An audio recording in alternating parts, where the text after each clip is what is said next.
according to the Christian militia group Hutare. The enemy is anyone working for the government.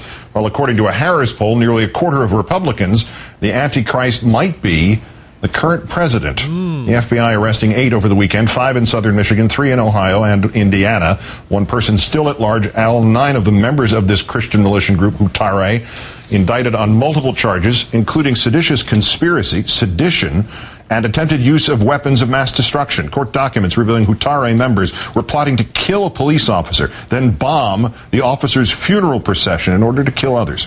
All of this, of course, obviously making everyone think back to the Homeland Security Department report that was released last April that warned of this type of extremism and its growth, and it was mocked by the right wing, saying that this is just an attempt to put down conservative political values. But I mean, how many times have we seen in the last year that this report was, if anything, understating the reality out there? I think that's precisely right, and that's really what we said at the time. You know, the reality was that the infamous DHS report of last April was spot on. That is Mark Potok of the Southern Poverty Law Center, which has been trying to drum up fear in this country of right-wing militias. How many times have we seen it? Isn't this the first arrest of militia members this year? Yeah, and by the way, if I can remind you of that report from the Department of Homeland Security that got everybody all angry about it, was that it was warning of American soldiers returning from the war going rogue to attack America from the inside. That was mainly what people were ticked off about.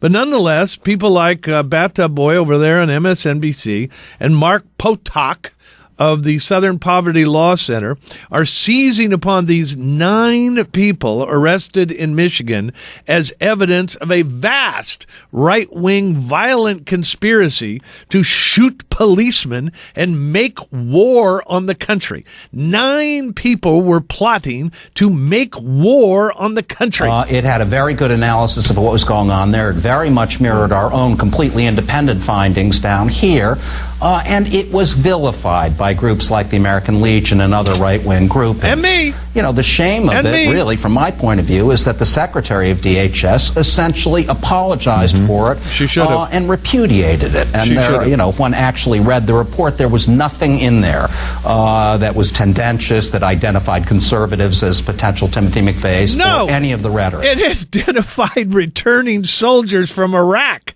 as insurrectionists who posed a danger to the country. But this is so precious to the left because these are Christians and they're out in the woods wearing camo and they're shooting at things and they have a plot to kill some cops. Your group said that in the last year, the militias and other similar type groups are up by 244%. The numbers, the sheer amount of material they have available to them, have we ever seen anything like it before in this country? What is 244% of 9? It's about somewhere around 25, isn't it?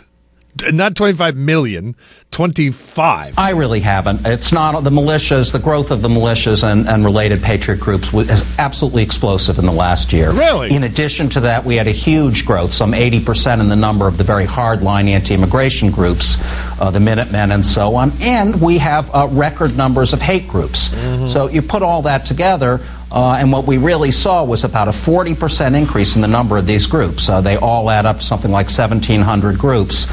You know, and that doesn't even tell the whole story because we see a great deal of the rhetoric and ideology and, in many cases, conspiracy theories and streaks of racism of these groups entering larger formations like the Tea Parties. I think that's very clear. There you go. We've got a 9-member Christian militia taking over the Tea Party, and they're going to... You know what this is? This is the Woodstock of conflation. They have conflated one tiny instance upon another tiny instance, and pretty soon you have the entire conservative movement in this country is actually a dangerous militia armed to the teeth, ready to take over the sacred institutions of this country by force of arms. Do you have any idea? Is there a number to put on what kind of overlap there are between these nut groups, like the one, the Hutari, and the ordinary people who may not have anything like this in mind, who are in groups like the Tea Party? What's that? When those two circles overlap, what size is the overlap? What size is the overlap? He so desperately wants to marry them to the Tea Party. Oh, my God. If he could just get some of these people with a Tea Party registration card, it would be so perfect. One of the things you've got to realize about this conflation-a-thon is how the singular becomes plural. You know, a extremist becomes extremists. A person yelling a word, if they did it, becomes people. And the people becomes a crowd.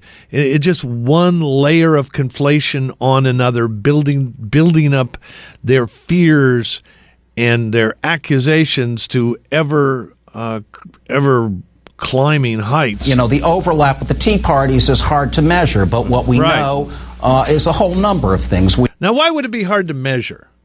Because it's so small? Because he's clueless. Because he's making it up? We know that the Tea Parties, or many of their leaders and participants, have adopted a lot of the conspiracy-oriented rhetoric. There is a secret plan by Mexico to invade the country. Really? Thank you, Alex Jones.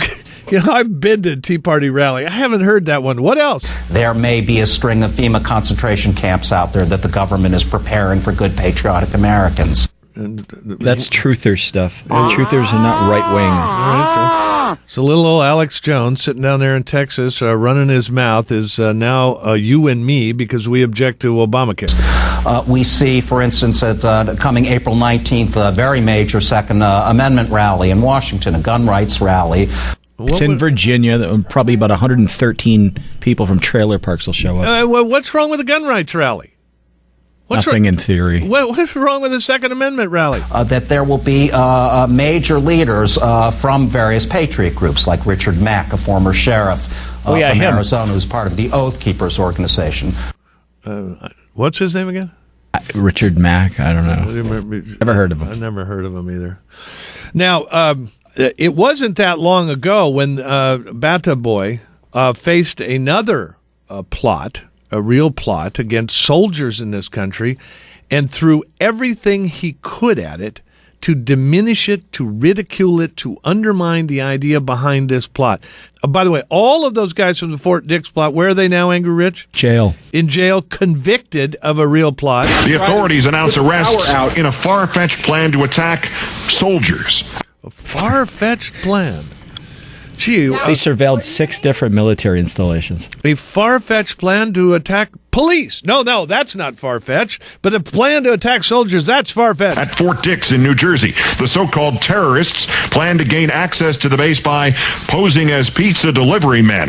It is not a suicide mission. They state clearly they intend to kill personnel and then retreat to safety, even though they were going to attack a closed compound full of trained soldiers with weapons. And though the plan is branded sophisticated, its perpetrators are not sophisticated enough to have not handed over the videotape of themselves training with weapons to a Circuit City store in order to be transferred to DVD. Now, the Hutari militia, did they make a video of themselves? They put stuff on YouTube, you idiot.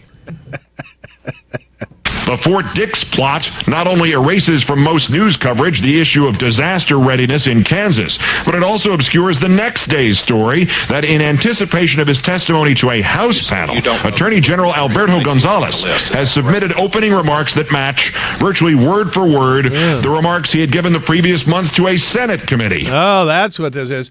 Okay, so under Bush, a plot to attack soldiers at Fort Dix, which, by the way, in the intervening years, trials have occurred. It was proved to be true, and they've gone to jail.